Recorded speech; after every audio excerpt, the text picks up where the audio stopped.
Bismillahirrahmanirrahim. Assalamualaikum warahmatullahi wabarakatuh. Alhamdulillahi ala ihsani wa syukru lahu ala taufiqihi wa amtinani wa asyhadu an la ilaha illallah wahdahu la syarika lahu ta'ziman li sya'nihi wa asyhadu anna Muhammadan abduhu wa rasuluh da'ila ridwanih. Allahumma salli alaihi wa ala alihi wa ashabihi wa ikhwanih. Kita lanjutkan bab yang baru, bab fadlul buka.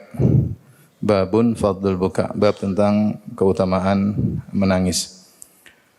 Al-Imam An-Nawawi rahimahullahu taala membawakan ayat-ayat dan hadis-hadis, di antaranya firman Allah Subhanahu wa taala, "Wa yukhruna lil adqani yabkun wa yaziduhum khusyu'a." Dan mereka pun tersungkur dengan dagu-dagu mereka. Adzqan ini maksudnya dagu, ya, tempat pertemuan dua rahang. Yabkun dalam kondisi menangis, wa yaziduhum khusyu'a, dan semakin menambah kekhusyuan mereka. Ayat ini termaktub dalam surat Al-Isra ayat 109, ya, di mana Allah Subhanahu wa taala menyebutkan tentang sifat mereka, yaitu ahlul kitab, yang mereka takut kepada Allah Subhanahu wa taala. Kata Allah Subhanahu wa taala, "Qul aminu bihi aw lam tu'minu innal ladzina utul ilma min qablihi idza yutla 'alaihim yakhruna lil adqani sujada wa yaquluna subhana rabbina in kana wa'du rabbina lamaf'ula wa yakhruna lil adqani yabkun wa yaziduhum khusyu'a." Allah Subhanahu wa taala, sungguhnya orang-orang yang diberi ilmu sebelum Al-Qur'an, yaitu dari kalangan ahlul kitab, di antara mereka ada yang jika dibacakan Al-Quran kepada mereka, maka mereka pun tersungkur di atas dagu mereka dalam kondisi sujud. Ya. Kemudian mereka berkata, "Maha suci Allah, sungguh janji Rabb kami pasti akan terjadi." Kemudian kata Allah, "Wa yakhruna lil adqani yabkun." Maka mereka pun tersungkur di atas dagu mereka dalam kondisi menangis. Wa yaziduhum khusyu'a, dan Al-Quran tersebut menambah mereka semakin khusyuk kepada Allah Subhanahu wa taala. Ini adalah pujian Allah kepada ahlul kitab yang beriman kepada Al-Quran, di mana mereka akan mendapatkan dua pahala ketika mereka sebagai ahlul kitab dan ketika mereka beriman kepada Al-Quranul Karim. Dan di antara yang menyebabkan mereka mudah untuk menangis adalah ilmu yang mereka miliki. Makanya Allah mengatakan, "Innal ladzina utul ilma min qablihi." Sungguhnya orang-orang yang diberikan ilmu. Dan yang untuk memudahkan seorang mudah menangis karena Allah Subhanahu wa taala, maka dia harus banyak tadabbur terhadap ayat-ayat Allah Subhanahu wa taala, belajar tentang dahsyatnya hari kiamat, tentang dahsyatnya neraka jahanam, belajar tentang kasih sayang Allah Subhanahu wa taala sehingga dia rindu untuk bertemu dengan Allah Subhanahu wa taala. Makanya semakin seorang berilmu kepada Allah, maka semakin mudah khusyuk kepada Allah. Kata Nabi sallallahu alaihi wasallam, "Inni la'alamukum billah wa akhsyakum." Sungguhnya aku adalah yang paling mengerti tentang Allah daripada kalian, dan aku adalah orang yang paling takut kepada Allah Subhanahu wa taala. Demikian juga Allah berfirman, "Innama yakhsyallaha min ibadihil ulama." Sungguhnya yang benar-benar takut kepada Allah dari hamba-hambanya adalah para ulama. Ini semua dalil bahwasanya ilmu punya pengaruh dalam membuat seorang khusyuk kepada Allah dan memudahkan seorang untuk menangis karena Allah Subhanahu wa taala. Sebaliknya, Allah Subhanahu wa taala dalam ayat berikutnya disebutkan oleh Imam Nawawi rahimahullahu taala, "Afa min hadzal hadithi ta'jabun?" Apa kalian takjub dengan pemberitaan ini? "Wa tadhakuna wa la tabkun." Sementara kalian tertawa dan kalian tidak menangis. "Wa antum samidun." Dan kalian lalai, ya, dari berita-berita Al-Quran. Ini ayat di penghujung surat An-Najm mencela orang-orang musyrikin yang mereka tidak terpengaruh dengan Al-Quran, yang seharusnya Al-Quran buat mereka bisa menangis, ya, justru mereka malah tertawa. Al-Quran sangat dahsyat. Sampai Allah berfirman tentang Al-Quran, "Lau anzalna hadzal Qur'ana ala jabalin la ra'aitahu khashi'an mutasaddian min khasyatillah." Seandainya kami turunkan Al-Quran kepada, ya, gunung, dan gunung itu punya perasaan, seandainya kami turunkan kepada Al-Quran, maka dia akan hancur, ya, mutasaddian, hancur karena takut kepada Allah Subhanahu wa taala. Maka ini menunjukkan Al-Quran punya pengaruh luar luar biasa. Namun apa yang terjadi bagi orang musyrikin karena hati mereka sudah membatu, sudah mengeras, lebih keras daripada batu, lebih keras daripada gunung, sehingga ketika turun-turun ayat-ayat Allah tentang hari kiamat, tentang siksaan, mereka malah tertawa. Maka Allah mengatakan, "Afamin hadzal hadithi ta'jabun wa tadhakuna wa la tabkun." Ya. Apa kalian takjub dengan pemberitaan ini dan kalian malah tertawa dan kalian tidak menangis? Ayat kedua ini yang dibawakan oleh Imam Nawawi rahimahullah dalam surat An-Najm ayat 59-60 adalah cercaan kepada orang-orang yang tidak menangis dari ayat-ayat Allah yang berbicara tentang hal-hal yang agung dahsyatnya hari kiamat dan yang lainnya. Baik, ini dibawakan oleh Imam Nawawi untuk menjelaskan tentang keutamaan menangis karena Allah. Menangis karena Allah adalah ibadah. Maka seorang ketika menangis, dia menangis karena Allah dan dia ikhlas, bukan riya ketika menangis, tapi menangis karena Allah, karena benar-benar rasa takut kepada Allah Subhanahu wa taala atau karena rindu ingin bertemu dengan Allah Subhanahu wa taala. Syekh Utsaimin rahimahullah menyebutkan menangis karena Allah ada dua. Pertama, menangis karena takut dengan siksaan Allah Subhanahu wa taala atau menangis karena mengingat dahsyatnya hari kiamat, ya, takut disiksa, takut dengan dosa-dosa, maka ini menangis karena takut kepada Allah. Menangis kedua adalah menangis karena rindu kepada Allah. Ketika dia mentadabburi ayat-ayat Allah tentang bagaimana agungnya ciptaan Allah, bagaimana luasnya rahmat Allah, bagaimana luasnya ampunan Allah Subhanahu wa taala, maka dia pun apa? Menangis karena rindu dengan Allah Subhanahu wa taala. Ini dua-duanya adalah tangisan yang mendatangkan pahala besar. Baik, kita bacakan hadis-hadis. Hadis pertama, wa Ibnu Mas'ud radhiyallahu taala anhu qala, dari sahabat Ibnu Mas'ud dia berkata, qala lin Nabi sallallahu alaihi wasallam, Nabi sallallahu alaihi wasallam berkata kepadaku, "Iqra alayyal Qur'an." Wahai Ibnu Mas'ud, bacakanlah Al-Qur'an kepadaku. Qultu, aku berkata, kata Ibnu Mas'ud, "Ya Rasulullah, aqra'u alaika wa alaika unzil." Bagaimana aku bacakan Al-Qur'an kepada engkau wahai Rasulullah sementara Al-Qur'an turun kepadamu? Qala inni uhibbu an asma'ahu min ghairi. Kata Nabi sallallahu alaihi wasallam, aku suka mendengar Al-Qur'an dari selainku. Aku ingin dengar orang lain baca. Karena dengan mendengar tadabbur juga bisa. Tadabbur bisa dengan baca sendiri. Ya, bisa juga dengan mendengar orang lain membaca. Ya, masing-masing punya kelebihan, ya. Masing-masing punya kelebihan. Tapi di antara hal yang membantu tadabbur adalah seorang konsen dengan bacaan orang lain. Kata Ibnu Mas'ud, fa qara'tu alaihi suratan nisa. Maka aku pun bacakan kepada Nabi surat An-Nisa. Bayangkan sahabat disuruh baca Al-Quran di hadapan siapa? Nabi sallallahu alaihi wasallam. Maka Ibnu Mas'ud baca. Hatta ji'tu ila hadhil ayah, sampai aku tiba pada ayat ini, itu ayat nomor 41. Jadi Ibnu Mas'ud baca dari ayat pertama, ayat kedua, ayat ketiga, terus Rasulullah menyimak, mendengar sampai ke ayat 41. Yaitu firman Allah, "Fa kaifa idza ji'na min kulli ummatin bi syahid." Bagaimana dengan kondisi yang sangat dahsyat pada hari tersebut ketika kami mendatangkan bagi setiap umat saksi bagi setiap umat. Wa ji'na bika 'ala haula'i syahida, dan kami datangkan engkau wahai Muhammad sebagai saksi atas mereka. Qala hasbukal an, kata Nabi, cukup engkau, cukup bacaanmu sekarang. Jadi Ibnu Mas'ud disuruh berhenti oleh Nabi sallallahu alaihi wasallam. Faltafattu ilaihi, aku pun menengok melihat Nabi sallallahu alaihi wasallam ketika menyuruh aku berhenti membaca. Fa idza ainahu tadrifan, tiba-tiba aku melihat kedua matanya dalam kondisi mengalirkan air mata.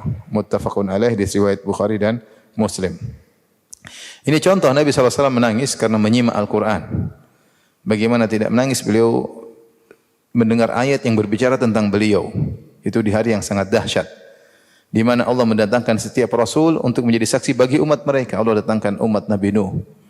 Kemudian Allah hadirkan Nabi Nuh, meminta saksi Nabi Nuh terhadap apa yang dilakukan oleh umatnya. Dan setiap nabi demikian.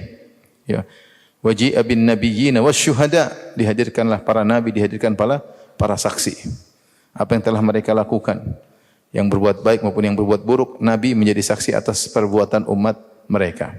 Setelah itu Allah berfirman, "Waji'na bika 'ala haula'i syahida." Dan kami datangkan engkau wahai Muhammad sebagai saksi bagi mereka. Di sini ada beberapa tafsiran. Ada yang mengatakan nabi menjadi saksi atas orang-orang kafir, orang-orang Quraisy yang mendustakan dia. Nabi akan bersaksi di hadapan Allah, sungguhnya mereka telah mendustakan engkau ya Allah. Ada yang mengatakan yaitu haula'i maksudnya orang kafir. Ada yang mengatakan wajibna bika ala haula'i yaitu engkau haula'i maksudnya umat Nabi. Engkau akan menjadi saksi atas umatmu wahai Rasulullah. Ini juga dahsyat. Rasulullah dihadirkan dan umat Rasulullah dihadirkan. Rasulullah menjadi saksi atas mereka. Yang baik-baik, yang buruk-buruk. Ada lagi pendapat mengatakan maksudnya Rasulullah SAW menjadi saksi atas seluruh para Nabi. Wajibna bika ala haula'i. Setiap umat didatangkan nabinya, setiap umat didatangkan dan nabi menjadi saksi atas nabi-nabi itu semua. Dan lebih dahsyat lagi. Sebagaimana firman Allah Subhanahu wa taala, "Wa kadzalika ja'alnakum ummatan wasatan litakunu syuhada'a 'alan nas wa yakuna ar-rasulu 'alaikum syahida." Demikianlah kami jadikan kalian sebagai umat yang tengah ya, agar kalian menjadi saksi bagi umat-umat yang lain. Kenapa ketika di hari kiamat kelak ketika setiap nabi dihadirkan menjadi saksi kepada umatnya mendustakan nabi ini. Tidak benar ya Allah, tidak benar ya Allah. Maka ada saksi lain yang menguatkan para nabi, itu siapa? Nabi Muhammad sallallahu alaihi wasallam.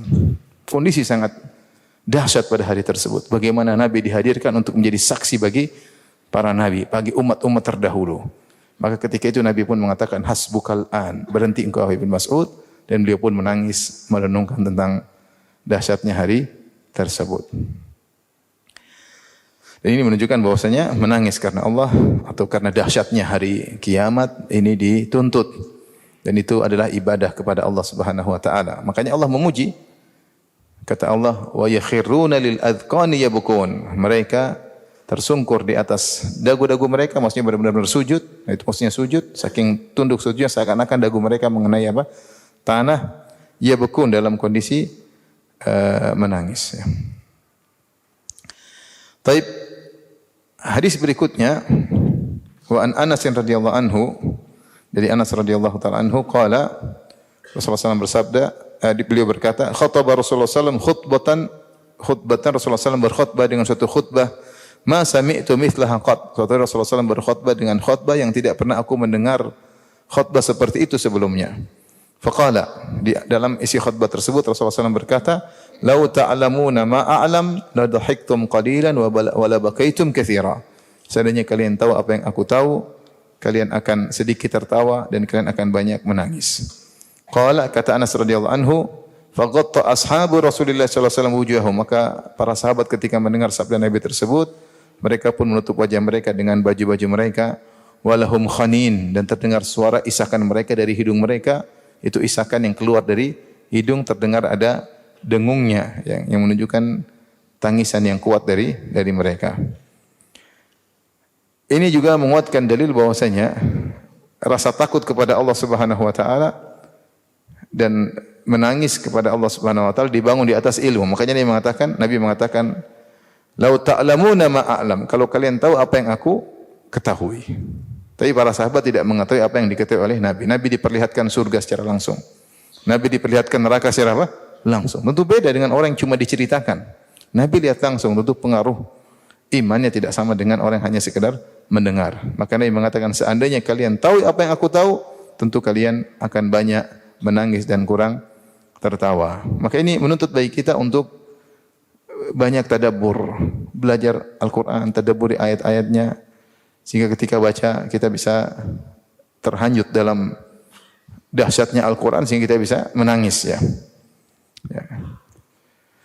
Kemudian Imam Nawawi membawakan hadis berikutnya yang juga menunjukkan akan keutamaan menangis karena takut kepada Allah. Wa an Abi Hurairah radhiyallahu anhu qala, dari Abu Hurairah radhiyallahu anhu beliau berkata, qala Rasulullah sallallahu alaihi wasallam, Rasulullah SAW bersabda, la yalijun nara rajulun baka min khasyatillah.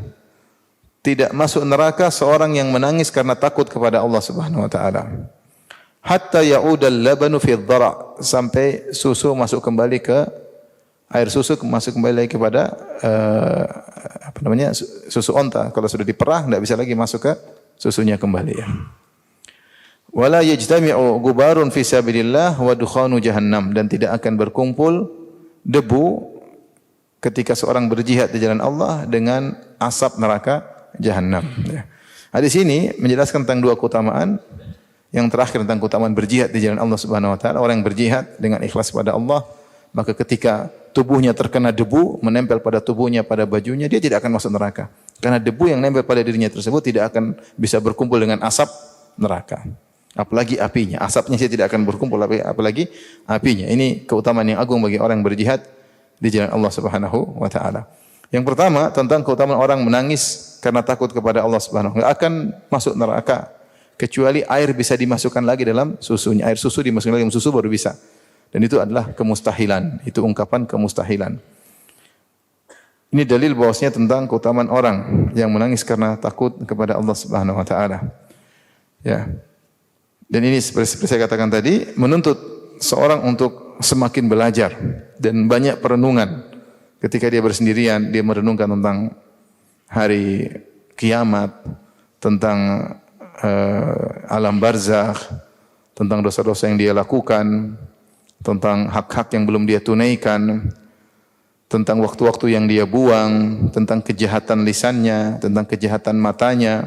Dia renungkan sampai dia menangis. Dan dia latih dirinya untuk menangis karena merenungkan itu semua. Sehingga timbul rasa takutnya kepada Allah Subhanahu wa ta'ala. Baik, kita lanjutkan hadis berikutnya. Ya. Namun di sini ada nasihat dari Syekh Ibnu Baz rahimahullahu taala tentang menangis. Beliau berkata, "Wattabaki min khasyatillah minal khairil azim wal aqibatil hamidah." Menangis karena takut kepada Allah termasuk dari kebaikan yang agung dan mendapatkan kesudahan yang indah. Fayambaghi lil baqi min khasyatillah an yakuna shadiqan. Maka hendaknya yang menangis karena Allah, karena takut kepada Allah, hendaknya dia jujur dalam tangisannya, bukan dibuat-buat. Bukan karena riya, bukan untuk supaya dipuji. Ya. Karena menangis adalah ibadah, maka seorang menangisnya pun ikhlas karena Allah. Bukan untuk pamer matanya bengkak karena menangis karena Allah Subhanahu wa ta'ala. Bukan untuk merekam isakannya kemudian dia sebarkan ke orang-orang supaya orang-orang tahu dia menangis karena Allah. Tetapi hendaknya dia menangis ikhlas. Makanya beliau berkata, "Fayambaghi lil baqi min khasyatillah an yakuna shadiqan." Maka hendaknya orang yang menangis karena takut kepada Allah jujur dalam tangisannya. Wa an yata'aththara dzalik biqalbihi wa qalibihi fi ada'i ma aujaballahu wa tarki ma harramallah. Dan hendaknya tangisannya tersebut berpengaruh bagi hatinya dan bagi jasadnya dalam menjalankan apa yang Allah wajibkan dan meninggalkan larangan Allah. Cuma kalau dia nangis-nangis tapi tetap maksiat. Ini berarti tangisannya tidak ada pengaruhnya. Dia menangis karena Allah tapi malas beramal soleh. Ini tangisannya tidak ada pengaruhnya. Kata Syekh bin Baz rahimahullah ta'ala, hendaknya ya ketika dia menangis karena Allah pengaruh terhadap hatinya untuk semangat beribadah, untuk takut bermaksiat. Dan juga qalibihi, dan juga berpengaruh pada fisiknya. Qalb wal qalib, berpengaruh pada hati dan juga jasadnya dalam menjalankan apa yang Allah perintahkan dan menjauhi apa yang Allah larang. Cuma dia nangis-nangis ternyata dia sama saja, tidak menjalankan ketaatan. Dia nangis-nangis tapi dia malah melakukan kemaksiatan. Hakadha yakunul mu'min inda tadhakkur wal itti'adz. Demikianlah seorang mukmin ketika dia ingat dan dia mendapat pelajaran, ketika dia menangis, yajtahidu fi ada'il wajibat wa tarkil maharim wal wuqufi inda hududillah. Dia bersungguh-sungguh untuk melaksanakan kewajiban dan meninggalkan yang haram dan berhenti pada aturan-aturan Allah Subhanahu wa taala. Kemudian beliau berkata, ini penting ya. Tujuan nangis itu bukan sekedar nangis-nangis saja. Tujuannya agar membersihkan hati, membuat termotivasi untuk meninggalkan maksiat dan semangat untuk beramal saleh. Bukan sekedar nangis-nangis. Karena sebagian orang ada yang nangis bukan karena Allah Subhanahu wa taala. Ya, saya pernah diceritain sama teman, dia punya kawan masuk dalam satu majelis. Di majelis tersebut ada tangisan. Tapi untuk menggugah orang menangis, maka dia ditugaskan. Ada yang sebelah sana pura-pura nangis. Nah, sebelah situ pura-pura apa? Nangis. Sehingga bikin nangis. Suasana akhirnya nangis semua. Terkadang nangisnya bukan takut karena Allah, tapi sedih melihat orang lain nangis. Maka ikutan apa? Nangis. Ya. Nangis. Ibadah ya. Nangis adalah ibadah. Dan ibadah kalau menangis itu ibadah, maka punya pengaruh dalam apa? Dalam melaksanakan ketaatan dan menjauhi larangan. Kemudian si Bilas berkata, fa inna man qassara fi dzalika wa tasahala fi dzalika nadim. Sungguhnya siapa yang kurang tidak serius dalam hal ini, menggampangkan permasalahan ini, maka dia akan menyesal. Wasa'atil aqibah, dan kesudahannya akan buruk. Wala haula wala quwata illa billah. Tidak daya tidak upaya kecuali dari Allah Subhanahu wa taala. Walakin yabki min khasyatillah, akan tapi hendaknya dia menangis karena takut kepada Allah Subhanahu wa taala. Ini penting ya, karena menangis adalah apa? Ibadah. Kalau tidak nangis ya kan pura-pura nangis ya. Pura-pura nangis padahal enggak ada air mata. Kemudian ambil tisu, kemudian enggak ada air mata. Air matanya enggak ada. Ya buat apa? Enggak apa-apa, enggak. Kadang kita nangis, kadang enggak mesti harus selalu nangis. Umar juga tidak selalu nangis. Rasulullah SAW juga tidak selalu apa? Nangis, kadang nangis, kadang enggak ya. Itu pun nangis ketika di rumah ya. Tidak usah nangis kemudian live. Nangis live, di-live-kan buat apa? Baik, hadis berikutnya dari Abu Hurairah radhiyallahu taala anhu. Qala Rasulullah sallallahu, hadis yang masyhur, sab'atun yudhilluhumullah fi dhillihi yauma la dhilla illa dhilluh. 7 golongan yang Allah naungi mereka di hari tidak ada naungan kecuali naungan Allah Subhanahu wa taala. Itu ketika di padang mahsyar matahari turun dalam jarak 1 mil.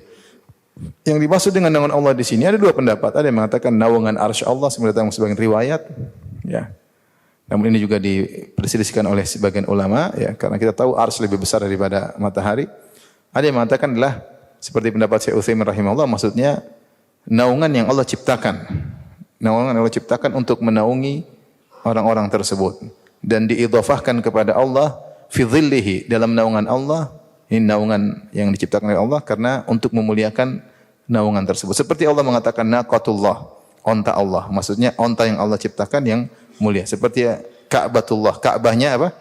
Allah. Seperti Baitullah, rumah Allah. Ini semua bukan sifat Allah, tetapi apa? Makhluk yang Allah ciptakan. Namun disandarkan kepada Allah untuk memuliakan. Di antaranya pada hari kiamat Allah ciptakan zil, naungan untuk orang-orang yang mulia ini. Dan ini seperti sabda Nabi SAW, kullu mri'in fi dhilli sadaqatihi yaumal qiyamati hatta yaqdiyallahu bainan nas. Atau kama qala Nabi sallallahu alaihi wasallam. Kata Nabi sallallahu alaihi wasallam, setiap orang akan berada di bawah naungan sedekahnya pada hari kiamat kelak sampai Allah mengadili, memberi keputusan kepada semua manusia. Artinya sedekah yang seorang keluarkan akan menjadi naungan. Datang dalam memberi naungan kepada orang di bawah teriknya matahari di padang mahsyar, sehingga ketika orang semua dalam kondisi sulit, dia dalam kondisi apa? Teduh. Karena ada naungan. Seperti juga Rasulullah mengatakan, bacalah Al-Baqarah dan Al-Imran. Fa innahuma ya'tiyani yaumal qiyamati ka'annahuma ghamamatan. Bacalah Al-Baqarah dan Al-Imran, sungguhnya keduanya akan datang pada hari kiamat seperti 2 awan yang besar yang juga menaungi orang pada hari kiamat kelak. Jadi wallahu alam, pendapat Syekh Utsaimin cukup kuat. Beliau mengatakan fi dhillihi, maksudnya di naungan Allah, maksudnya naungan yang Allah ciptakan pada hari tersebut untuk menaungi hamba-hamba Allah 7 golongan tersebut. Tapi siapa 7 golongan yang dinaungi oleh Allah tersebut? Yang pertama imamun adil. Imam yang adil. Tentunya ini yang disebut yang pertama kali karena dia yang paling mulia. Sebagaimana kata Ibnu Taimiyah, imam yang adil adalah afdhalul mujahidina fi zamanihi. Imam yang adil adalah mujahid yang terbaik di zamannya. Karena kalau dia baik, dia adil, maka yang mengambil manfaatnya adalah banyak orang. Bisa jadi jutaan manusia mengambil manfaat dari imam tersebut. Yang kedua, wasyabun nasya fi ibadatillah. Yang kedua adalah anak muda yang tumbuh dalam ketaatan kepada Allah. Dia tinggalkan berbagai macam kesenangan demi taat kepada Allah. Yang ketiga, rajulun qalbu mu'allaqun bil masajid. Seorang yang hatinya selalu rindu ke masjid. Setiap dia meninggalkan masjid, menunaikan kegiatannya, bekerja dan yang lainnya, rindu lagi ingin ke masjid. Dia tentram kalau sudah di masjid. Dia menunggu kapan dikumandangkan azan karena hatinya rindu ke masjid.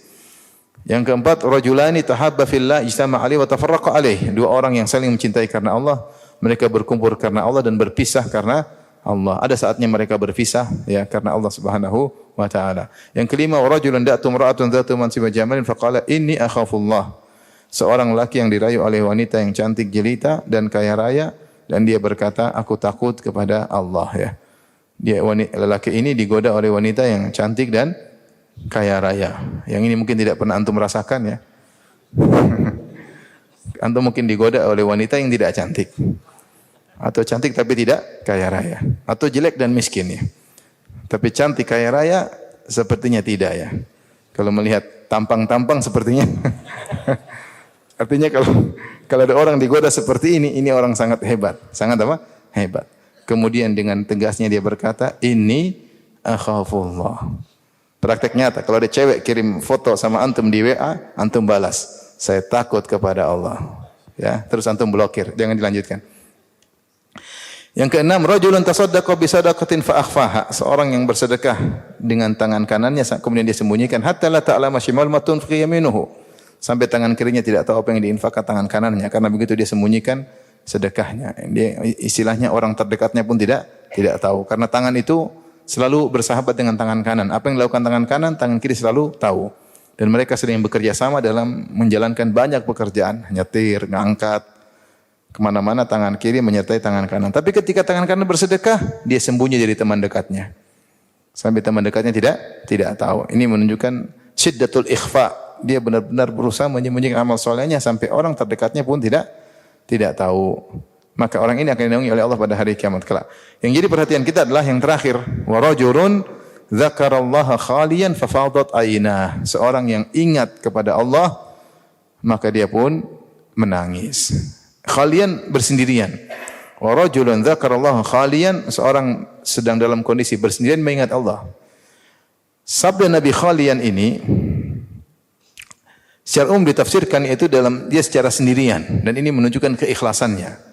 Bahwasanya dia menangis bukan karena suasana di sampingnya, di sekelilingnya, dan dia nangis bukan karena riya ya, atau bukan nangis karena dibuat-buat, karena memang dia nangis dia lagi sendiri, hanya Allah yang tahu dia menangis. Hanya Allah yang tahu dia menangis ya. Maka ini mulia menunjukkan dia menangisnya karena Allah Subhanahu wa taala. Sebagian ulama seperti Syekh Utsaimin rahimahullah ketika menafsirkan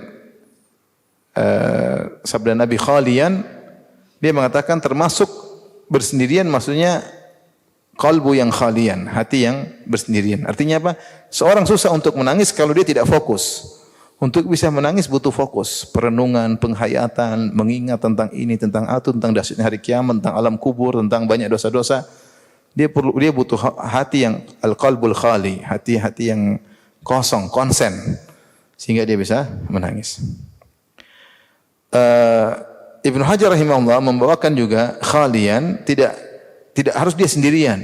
Tapi ketika seorang sudah fokus kepada Allah, meskipun dia di depan banyak orang, dia seakan-akan sendirian karena dia sudah fokus kepada Allah dan dia bisa menangis. Meskipun di hadapan banyak orang, dia bisa menangis tanpa terpengaruh dengan netizen, orang di sekitarnya. Ya, dia menangis karena Allah. Intinya orang ini mulia karena dia menangis ikhlas. Dia sendirian, kemudian dia menangis karena Allah Subhanahu wa taala. Dan seorang kalau di depan orang juga tidak mengapa. Kalau dia terdominasi, dia akhirnya menangis. Yang penting dia ikhlas, maka tidak jadi masalah. Bukan nangis dibuat-buat, ya, bukan nangis untuk dipamer-pamerkan. Tapi memang dia mudah menangis, tidak jadi masalah. Yang penting dia nangis karena Allah Subhanahu wa taala. Baik, saya ulangi tadi, khalian maknanya ada yang mengatakan pada hati yang bersih, hati yang kosong, karena untuk menangis hati perlu dikosongkan sehingga fokus untuk mengingat ini dan itu. Tapi kalau hati penuh dengan dunia, pikiran macam-macam, susah untuk apa? Menangis.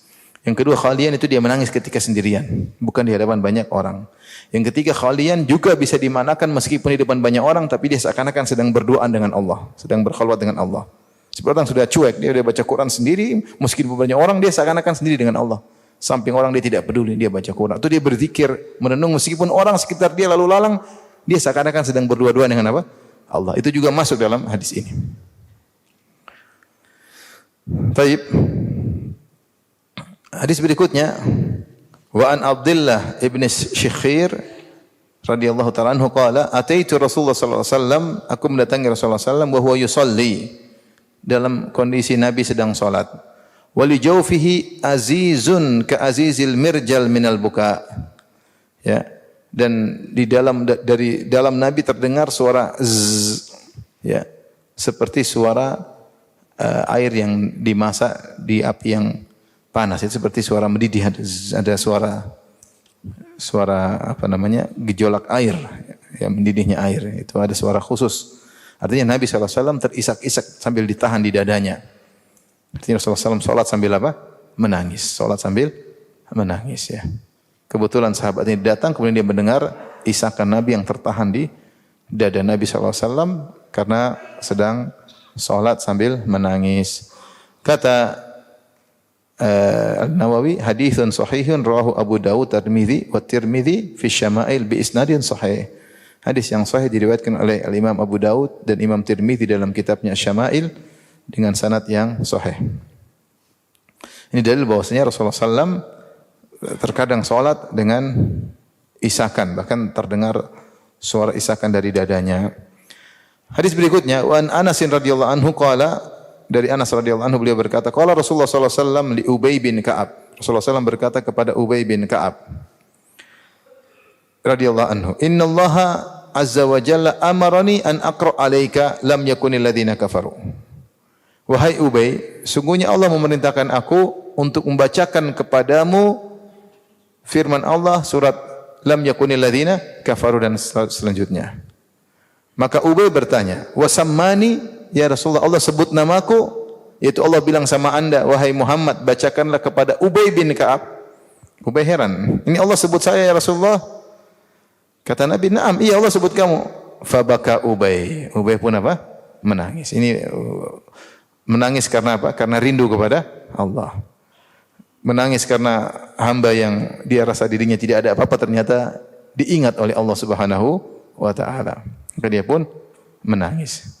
Ya karena rindu kepada. Ini antara dalil bahwasanya tangisan yang terkait dengan Allah apakah karena takut ataupun karena pengagungan terhadap Allah, apa karena rindu kepada Allah, ini semua masuk dalam menangis karena Allah Subhanahu wa taala. Karena terkadang orang menangis karena melihat luasnya karunia Allah, bagaimana Allah dia banyak dosa tapi Allah mudahkan urusannya, dia pun menangis, bagaimana Allah kasih sayang, Allah menyelamatkan dia padahal dia sering melakukan apa? Kesalahan, maka dia pun nangis, dia tahu betapa Allah sangat sayang kepada dia. Ini juga bisa buat orang menangis. Atau dia melihat keagungan Allah, lihat alam semesta yang begitu luar biasa. Sungguhnya Tuhan pencipta ini sangat sempurna ya. Dia merenungkan tentang ciptaan Allah, maka dia menangis. Dia menangis karena mengagungkan Allah. Ini semua sama. Karena takut kepada Allah, karena mengagungkan Allah, karena rindu bertemu dengan Allah. Ini semua adalah menangis yang disyariatkan. Wa fi riwayatin faja'ala Ubay yabki. Dalam riwayat mulailah akhirnya Ubay bin Ka'ab pun menangis. Tapi hadis berikutnya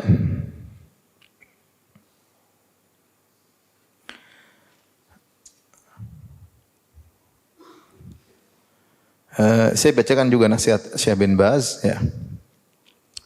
Wa hadza yubayyinu lana fadla dzalik. Ini menunjukkan kepada kita, menjelaskan keutamaan menangis karena Allah. Wa anal buka'a min khasyatillah min khisalil akhyar. Bahwasanya menangis karena Allah merupakan sifat-sifat orang-orang terbaik. Orang terbaik, orang mulia suka menangis. Fayambagi lil mu'min an yata'atu asbab dzalik. Maka hendaknya seorang mukmin berusaha menempuh sebab-sebab agar dia mudah menangis karena Allah. Wa an yahrisa ala asbabi dzalik, dan berusaha mendapatkan sebab-sebab tersebut. Liyalina qalbuhu wa yakhsha'a qalbuhu, agar hatinya menjadi lembut, hatinya menjadi khusyuk. Wa liyata'aththara qalbuhu bi ta'atillahi azza wa jalla, agar hatinya mendapat pengaruh dari ketaatan kepada Allah Subhanahu wa taala. Seorang berusaha. Tadi ini semua butuh hati yang fokus, butuh perundungan-perundungan, butuh ilmu, ilmu. Adapun kalau kita kesana kemari sibuk dunia enggak pernah fokus, gimana mau menangis? Nanti kalau rugi baru menangis, rugi dunia. Nangis bukan karena Allah, tapi nangis karena kehilangan apa? Dunia. Ya. Yang dimaksud bukan itu, ya. Ada orang menangis, nangis kenapa? Berdoa sama Allah, ya Allah saya dikejar utang, ya Allah tolonglah hamba-Mu ini. Ini nangis bukan karena takut kepada Allah, tapi nangis karena minta-minta kepada. Ini juga tidak apa-apa, tapi bukan itu yang dimaksud. Bukan itu yang dimaksud. Jadi berusaha kita menempuh sebab-sebab yang buat kita mudah untuk menangis. Di antaranya menuntut ilmu tentang asma dan sifat-sifat Allah, nama-nama Allah, agar kita tahu tentang keagungan Allah. Taib. Hadis berikutnya wa anhu qala, dari Abu Hurairah radhiyallahu taala anhu atau dari Anas bin Malik radhiyallahu anhu qala qala Abu Bakar li Umar ba'da wafati Rasulullah sallallahu alaihi wasallam. Abu Bakar berkata kepada Umar setelah wafatnya Nabi, "Intaliq bina ila Ummi Aiman." Wahai Umar, ayo kita jalan menuju rumah Ummu Aiman. Ummu Aiman Al-Habasyiyah, yaitu yang merupakan hadinat Rasulullah sallallahu alaihi wasallam, yang mengurusi Nabi sallallahu alaihi wasallam ketika masih apa? Kecil. Nazuruha, kita ziarah kepada Ummu Aiman. Tentunya Ummu Aiman sudah sangat tua karena dia yang ngurusin apa? Nabi ketika masih kecil ya. Kama kana Rasulullah SAW yazuruha, sebagaimana Nabi ketika masih hidup sering menziarahi Ummu Aiman. Falamman tahaya ilaiha bakat. Ketika Abu Bakar dan Umar sudah sampai ketemu dengan Ummu Aiman radhiyallahu taala anha, Ummu Aiman pun menangis. Faqala laha, maka kedua sahabat yang mulia ini Abu Bakar dan Umar berkata kepada Ummu Aiman, "Ma yubkiki? Apa yang buat kau menangis wahai Ummu Aiman? Amma ta'lamina anna ma 'indallahi ta'ala khairun li Rasulillah sallallahu alaihi wasallam?" Kenapa kau nangis? Tidakkah kau tahu bahwasanya apa yang Allah siapkan buat Nabi lebih baik daripada kalau Nabi masih hidup? Artinya seakan-akan Abu Bakar dan Umar berkata, tidak perlu menangis. Rasulullah SAW hidupnya lebih indah sekarang daripada ketika dia masih hidup di dunia. Dia berpindah suatu alam yang lebih indah daripada alam dunia ini. Maka tidak perlu menangis. Maka Ummu Aiman menjelaskan kenapa dia menangis. Ma abki alla akuna a'lam anna ma indallahi khairun li Rasulillah. Kata dia, aku bukanlah menangis karena aku tidak tahu bahwasanya apa yang Allah siapkan untuk Nabi lebih baik. Walakinni abki, tapi aku menangis itu karena anal wahya qad inqata'a minas sama. Karena wahyu telah terputus dari langit, tidak ada lagi wahyu. Artinya para sahabat bahagia kalau ada wahyu turun. Setiap ada wahyu turun mereka bahagia, ilmu baru, ada ilmu baru, tambah keimanan, tambah ketakwaan, tersingkap tentang hari kiamat, tentang hari akhirat. Setiap ada wahyu turun mereka bahagia. Di antara yang buat mereka sedih ketika wahyu terputus, ya. Fahayajathuma alal buka, maka akhirnya Ummu Aiman buat mereka berdua pun menangis. Faja'ala yabkiyani ma'aha, maka Abu Bakar dan Umar akhirnya menangis bersama Ummu Aiman. Ini menangis karena apa? Karena rindu dengan mendengar firman Allah Subhanahu wa taala. Karena setelah Nabi meninggal tidak ada lagi firman Allah yang baru yang didengar. Tidak lagi tambahan apa? Ilmu. Sedih ketika ilmu terputus. Ini menunjukkan ketakwaan Ummu Aiman. Ini dalil bahwasanya boleh kunjungan terhadap lelaki mengunjungi wanita atau sebaliknya wanita mengunjungi lelaki selama tidak ada khalwat. Syaratnya pertama bukan khalwat, yang kedua tidak ada fitnah.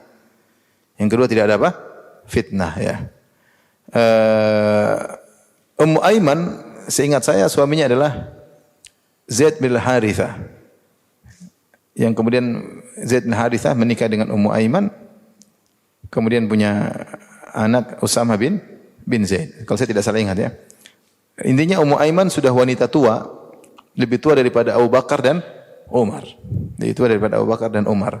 Namun Abu Bakar dan Umar menziarahi dia dan kemudian ngobrol dengan dia. Namun ini tidak ada khalwat karena bertiga, Abu Bakar dan Umar, Ummu Aiman sendiri. Tidak jadi masalah. Syaratnya pertama tidak ada khalwat, yang kedua tidak menimbulkan apa? Fitnah, ya. Selama tidak ada fitnah, tidak khalwat, maka tidak jadi masalah. Sebaliknya seorang dikunjungi oleh 2 orang wanita, 3 orang wanita tidak jadi masalah karena bukan khalwat ya. Bukan khalwat dengan syarat tidak menimbulkan fitnah. Apalagi ada masalah di balik itu untuk belajar, untuk mengambil faedah, maka tidak jadi masalah. Waqad sabaqa fi bab ziyarati ahli khair, dan hadis ini telah lalu pada bab mengunjungi orang-orang yang baik. Hadis berikutnya, wan Ibnu Umar radhiyallahu anhuma, dari Ibnu Umar radhiyallahu anhuma qala lamma ishtadda bi Rasulillah sallallahu alaihi wasallam waja'uhu, kata Ibnu Umar tatkala penyakit Nabi semakin keras yang buat beliau meninggal dunia, qila lahu fi shalat faqala, maka ditanya tentang salat ya, yaitu Rasulullah jadi imam atau bagaimana, kata Rasulullah sallallahu, atau bagaimana salat kita ya Rasulullah. Rasulullah ditunggu-tunggu tapi enggak bisa. Rasulullah sallallahu bangun untuk salat berjamaah, beliau pingsan. Kemudian beliau terjaga minta didatangkan air. Kemudian Rasulullah sallallahu semangat lagi, ingin pergi sholat berjamaah, pingsan lagi. Sampai 3 kali beliau tidak kuat untuk sholat berjamaah, baru Rasulullah SAW menyuruh Abu Bakar untuk menggantikan dia sebagai imam. Kata Nabi SAW, muru Abu Bakrin falyusalli bin nas. Suruh Abu Bakar untuk mengimami orang-orang.